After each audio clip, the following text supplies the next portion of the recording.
Hallo meine Lieben, ich hoffe, ihr habt eine schöne Weihnacht und seid alle schön am Feiern oder habt schon gefeiert, wenn ihr das Video natürlich auch nachher anguckt und dass ihr auch viele tolle Geschenke bekommen habt oder euch auch was Schönes selber geschenkt habt. Ich wollte heute eigentlich gar kein Video machen, weil es ist ja Weihnachten, ne?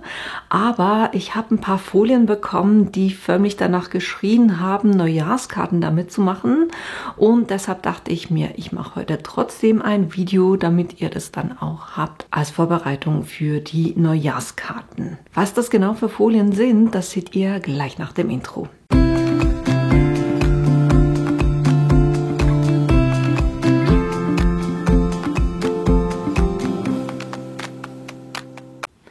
Die Folien, die ich erhalten habe, sind von PlotX. Das sind Aufbügelfolien.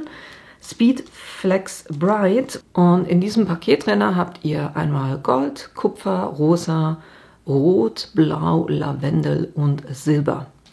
Und genauso viele Karten werde ich machen. Und jetzt fragt ihr euch vielleicht, aber das ist eine Aufbügelfolie, warum denn jetzt Karten? Ihr könnt mit Aufbügelfolien ja nicht nur auf Textilien drauf gehen, sondern zum Beispiel auch auf Holz oder eben auch auf Bastelkarton. Ich habe hier von Athos diesen schwarzen Karton, weil ich dachte, da kommen dieser Metalleffekt kommt am besten zur Geltung.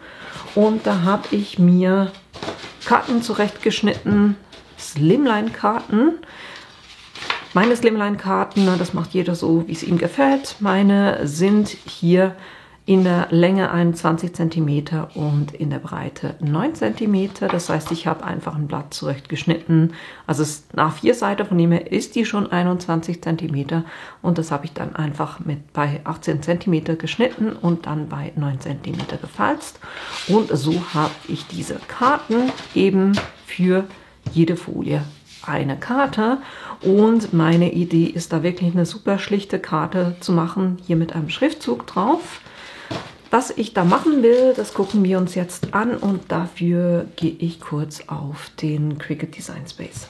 Ich habe hier ein neues Projekt und da gebe ich einen Text ein und meine Idee ist es zu schreiben: Glück.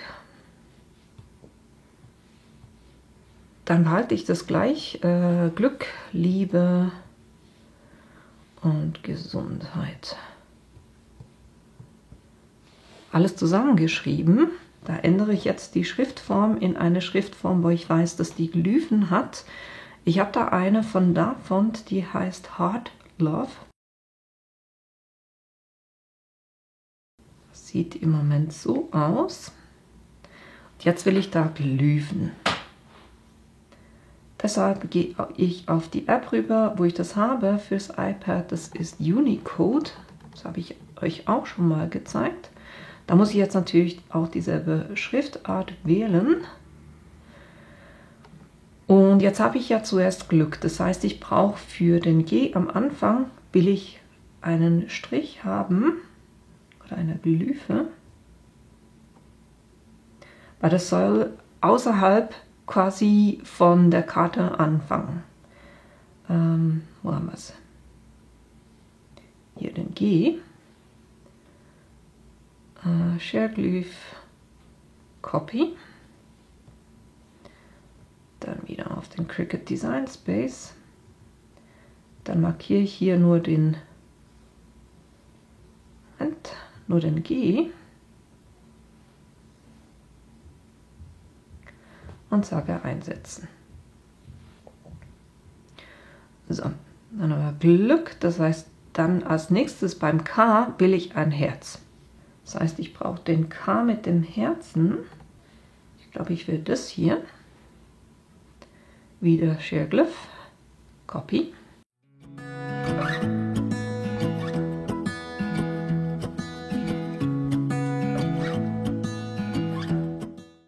Glück, Liebe, das heißt, ich brauche beim E wieder das Herz. Wieder Share Glyph, Copy.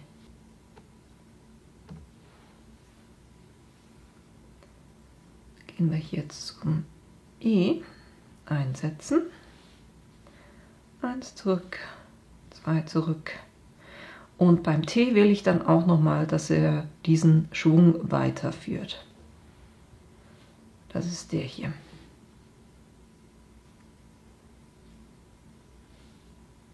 Dann gehe ich hier zum T und sage einsetzen. Gehe ich 1 zurück und lösche den. So, jetzt habe ich diesen gesamten Schriftzug, wo steht Glück, Liebe, Gesundheit.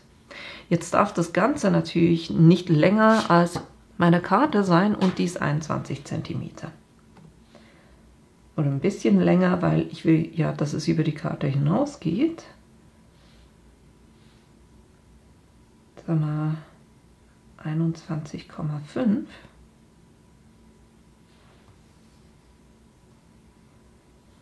Dann ist es 2,5 cm hoch. Und genau das will ich haben. Ich habe es euch jetzt auf dem iPad gezeigt mit der App Unicode. Ich habe aber auch schon Videos gemacht, wenn ihr das mit dem PC macht, mit einem Windows-PC oder mit einem Mac-PC. Beim Mac braucht ihr nichts Besonderes, weil da habt ihr diese Tabelle eigentlich genug groß. Das seht ihr dann, die Glyphen auch.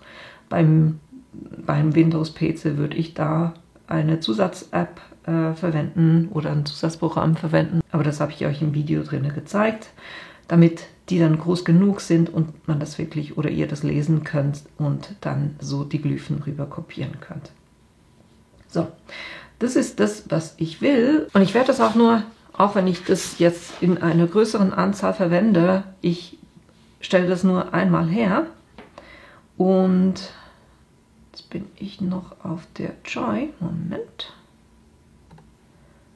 Wir müssen hier zum Maker rüber. Noch kurz speichern.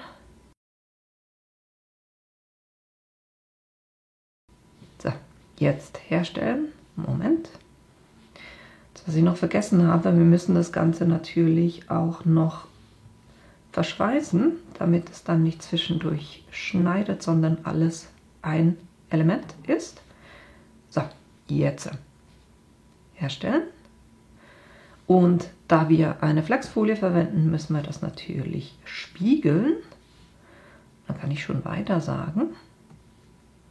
Und die Empfehlung von PlotX für das Schneiden mit dem Cricut Schneideplotter ist 113. Das heißt, ich gehe hier mal auf alle Materialien, Einstellungen, und dann nehme ich mal das Everyday Iron-On.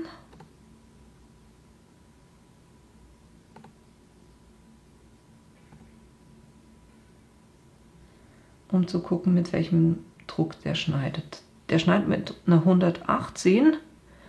Ich würde sagen, Sie sagen 113, der schneidet 118. Das ist so eine minimale Abweichung. Ich versuche es mit der Schnitteinstellung. Das heißt, ich nehme hier mein Everyday Iron-On. Sage ich so spiegeln, habe ich gemacht. Und jetzt können wir das Ganze schon auf die Matte bringen. Was ich bei solchen Verpackungen immer mache, ist, dass ich die hier umlege, wo der Klebestreifen ist. Dann haftet euch auch dann die Folie weniger dran. Geht ein bisschen einfacher zum Verwenden. Ich starte hier mal mit der Goldfolie und Aufbügelfolie schneidet ihr meistens von der Rückseite, deshalb spiegeln wir es ja auch. Das heißt, hier ist glänzig, das ist noch nicht die Folie, sondern das ist die Trägerfolie. Wir schneiden das von hinten. Jetzt muss ich kurz gucken, ich muss die in der Ausrichtung auf die Matte bringen, damit ich da genug Material habe. Die Feinschnittklinge habe ich schon drin, dann kann ich die Matte laden.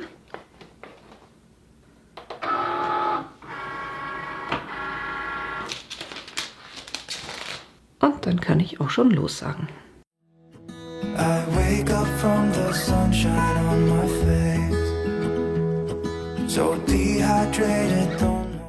Ich versuche jetzt hier kurz eine Stelle zu erwischen, wo ich gucken kann, ob es das richtig geschnitten hat. Upsi. Und das hat es. Normalerweise, was ich machen würde, ist immer ein Testschnitt, aber hier war ich jetzt wirklich zuversichtlich, dass das funktioniert. Deshalb habe ich das nicht gemacht. Und das hat schon mal wunderbar funktioniert. Jetzt sagt er hier abgeschlossen, ich kann sagen, okay, aber ich kann das jetzt wiederverwenden, ne? Für die nächste. Sag einfach weiter.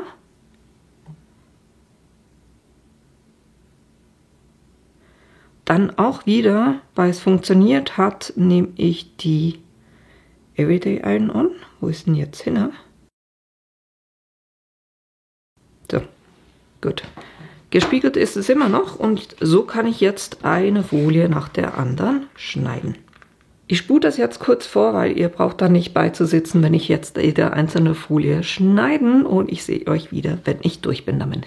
Ich habe auch schon angefangen mit Entgittern und ich kann euch gleich auch zeigen, warum ich mit einer Aufbügelfolie arbeite und nicht mit einer Vinylfolie, weil so filigran kriegt ihr das mit einer Vinylfolie fast nicht hin.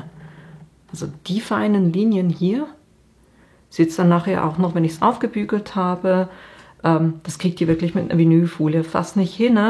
Und hier ist es eben schön, mit der können wir schön filigran schneiden.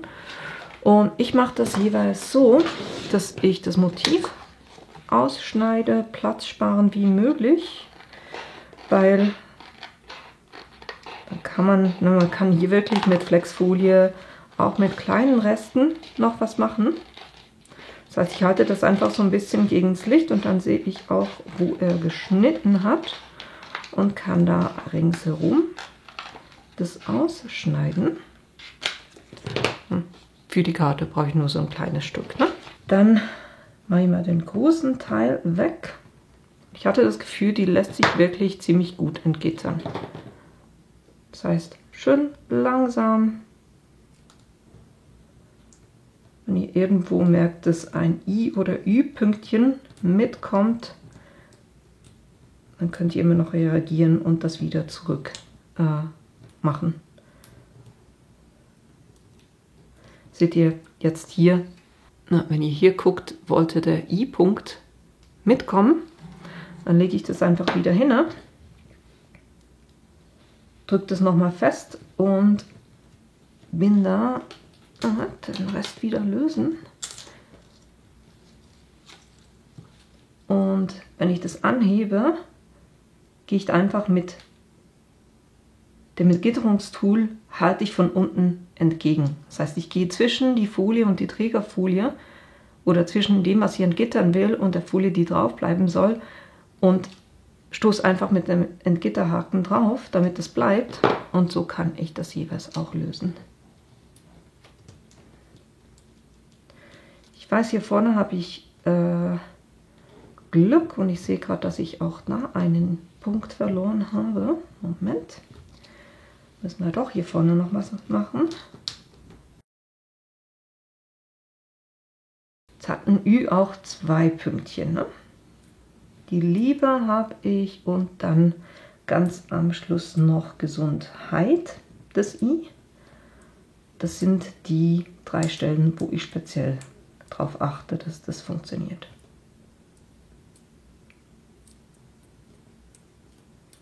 Hier ist er geblieben, wunderbar. Aber ihr seht, es lässt sich wirklich ziemlich gut entgittern. Und was ich jeweils mache, ich mache mir einfach ein Stück Malerkrepp auf den Tisch. Dann nehme ich für so ganz feine Teile, habe ich mir selber ein Entgitterungstool gebastelt. Wenn ihr das nicht gesehen habt, da habe ich einen Shorts gemacht. Das findet ihr in meiner Shorts-Liste. Weil damit funktioniert das wirklich wunderbar. Wenn sie da was mitlösen will, drückt ihr es einfach wieder runter. So,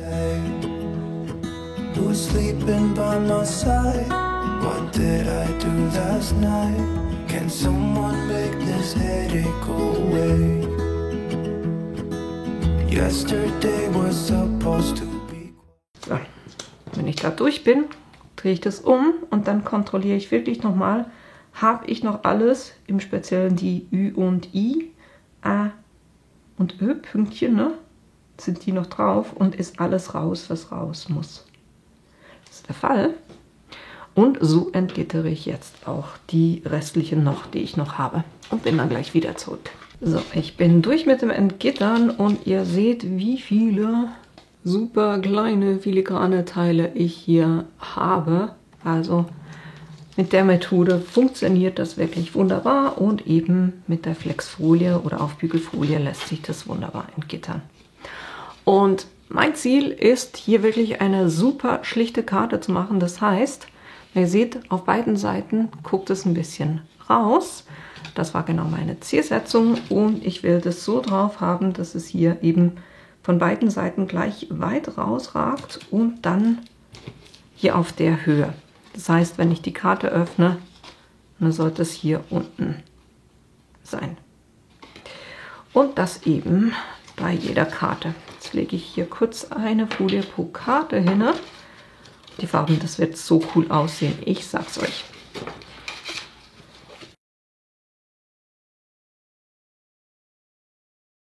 So, das als Vorbereitung und jetzt brauche ich meine Mini Heat Press. Ich könnte es mit der großen machen, aber hier bei so filigranen Teilen mache ich das lieber kurz mit der Mini. Jetzt, wenn wir hier auf die Verpackung gucken, steht, dass ich die entweder bei 130 Grad 5 Sekunden, 150 Grad 4 Sekunden, 160 Grad 3 Sekunden.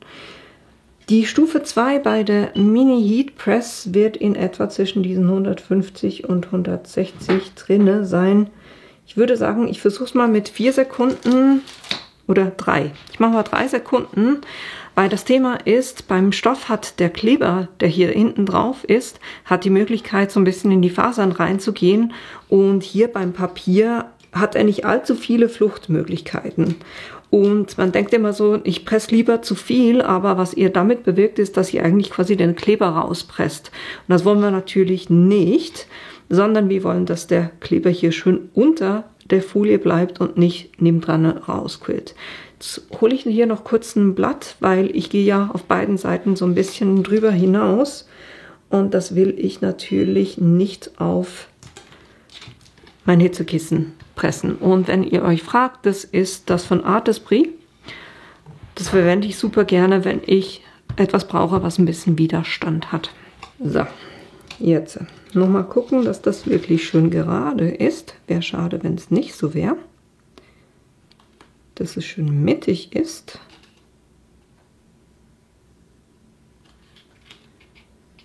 Und dann mache ich eben das Backtrennpapier drunter. Und jetzt eben mit der Mini-Press gehe ich da direkt drauf und zähle 1, 2, 3, next, 1, 2, 3, next, 1, 2, 3, next, 1, 2, 3, weiter, 1, 2, 3. Dann nehme ich hier kurz so einen Marmorstein und reibe das kurz so ein bisschen drüber.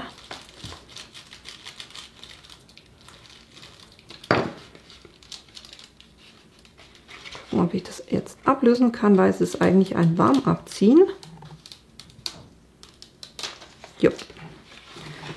Wunderbar funktioniert. Die ist jetzt ein bisschen gewölbt, einfach durch die Hitze, was die Easy Press hat.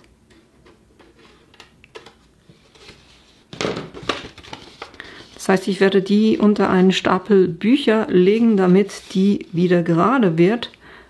Aber ihr seht den Effekt, ne? Wirklich super schön und super filigran. Ich gehe jetzt hier kurz eins runter, weil ich hatte das Gefühl, das ist doch ordentlich heiß. Ist wieder runtergekühlt. Ich mache es jetzt so, dass ich hier auch zusätzlich noch ein Papier nehme. Jetzt immer im 3-Sekunden-Takt, ne? 1, 2, 3, 1, 2, 3, 1, 2, 3, 1, 2, 3, 1, 2, 3. Mal gucken, ob das genug war. Upsi, falsche Seite. Es hat definitiv, die Karte hat sich massiv weniger gewölbt.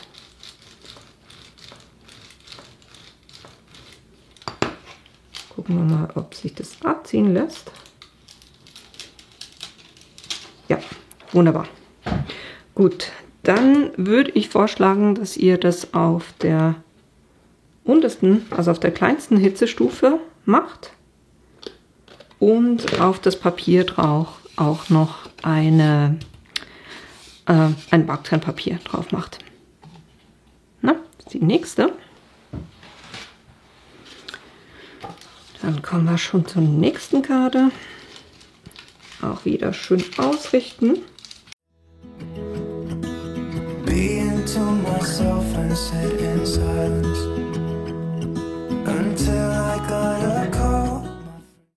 Wenn ihr keinen Marmorstein habt, könnt ihr auch was anderes nehmen, was gut drüber rutscht, das Ganze nicht verletzt. Ich mache das einfach, weil es hilft, dass es schneller runterkühlt.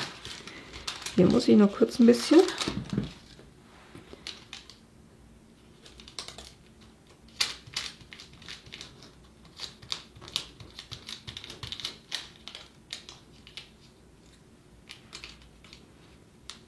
So.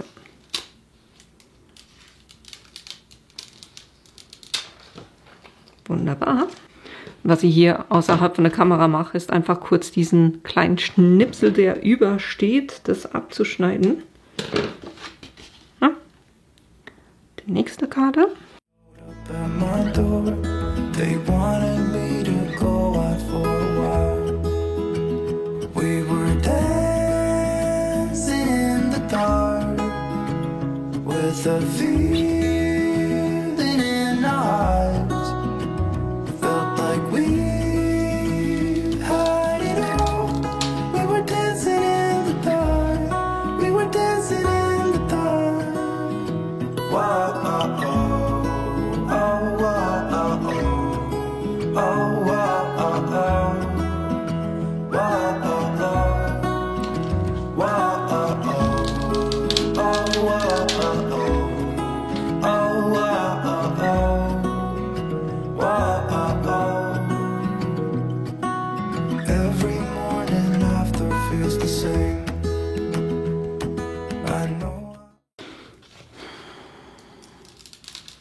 Und dann haben wir noch die letzte. Ihr seht, das geht wirklich super schnell. Das heißt, das längste, was hier gedauert hat, war tatsächlich das Ausplotten und Entgittern. Alles andere funktioniert super schnell. Ja, vielleicht auch bemerkt man mit der Heatpress, ich ruckel nicht hin und her. Weil so besteht die Gefahr, dass ich die Folie verschiebe, weil es eben Papier ist und nicht Stoff. Sondern wirklich draufgehen, anheben, wieder draufgehen, wieder anheben, ne, in dem Rhythmus.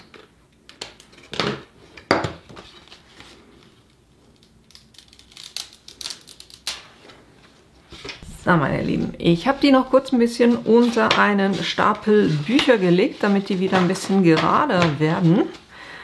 Aber hier die Resultate, ne? Das ist Gold. Ich finde das so schön und es ist halt einfach super schlicht. Da könnt ihr natürlich das drauf machen, was ihr wollt. Aber wenn ihr euch das anguckt, jetzt mit diesen 3 Sekunden auf der tiefsten Hitzestufe, ist auch kein Kleber nebenbei rausgelaufen, ne? Also funktioniert wirklich wunderbar. Und hier wirklich lieber zu wenig, also lieber ganz tiefe Hitze und nicht allzu lange, nicht hin und her rugeln, sondern nur einfach Stück für Stück das pressen und dann bekommt ihr wirklich ein schönes Resultat. Das ist eben die Goldfolie und ich gehe jetzt auch hier in der Reihenfolge, wie das Papier hier aufgelistet ist. Das heißt, wir haben Gold, das hier ist das Kupfer, auch wirklich super schön auf dem Schwarz. Dann haben wir hier das Rosa.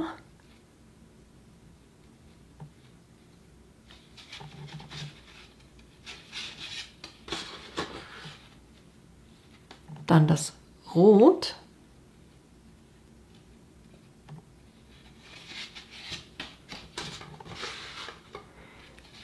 Dann auch hier eine meiner Lieblinge. Dieses Blau finde ich super, super schön. Und ich weiß, in der Kamera ist es ein bisschen schwer zu erfassen, aber die glänzt wirklich super schön. Und das Schöne ist halt auch, wenn man haptisch, also man spürt ja die Folie auch. Dann haben wir hier das Lavendel und dieses Lila. Das war die Karte, die ich zuerst gepresst hatte mit der zu hohen Hitze. Also, ne, die hat sich am meisten gewölbt. Und hier noch das Silber. Also ich finde, die sind wirklich super geworden. Ich finde eben auch diesen Effekt von wegen, dass es aus der Karte rausläuft, die Glyphe. Mit diesen Herzen zwischendrin finde ich super süß. Die werden bei mir garantiert alle in den Einsatz kommen. Und was ich dann mache, ist, dass ich hier innen drinne, weil ich schreibe nicht so gerne auf schwarz, das heißt, ich werde hier innen drinne eine kleine Karte, weiß oder einfach eine Farbe, die hier dazu passt, die heller ist, die ein bisschen kleiner ist als diese Karte, weil das sind ja im Moment 21 cm mal 9 cm. Da werde ich sehr wahrscheinlich was machen, was 19,5 cm mal 8,5 cm ist und das da reinkleben, wo ich dann drauf schreiben kann. Na, das ist meine Idee. Aber das war auch schon alles, was ich euch heute zeigen wollte, nämlich wie ihr mit dieser coolen Aufbügelfolie, die heißt PlotX Speed Flex Bright, wie ihr da eure Neujahrskarten gestalten könnt und eben die bepressen könnt und so eine wirklich schöne Karte verschicken könnt, übergeben könnt. Und das, was da drauf steht, das wünsche ich euch natürlich auch für das neue Jahr, nämlich Glück, Liebe und Gesundheit. Und ja, rutscht gut rüber und ich hoffe, dass euch dieses Video und die Idee gefallen hat und vor allem, dass wir uns im neuen Jahr dann wiedersehen. Bis bald! We were dancing in the dark with a view.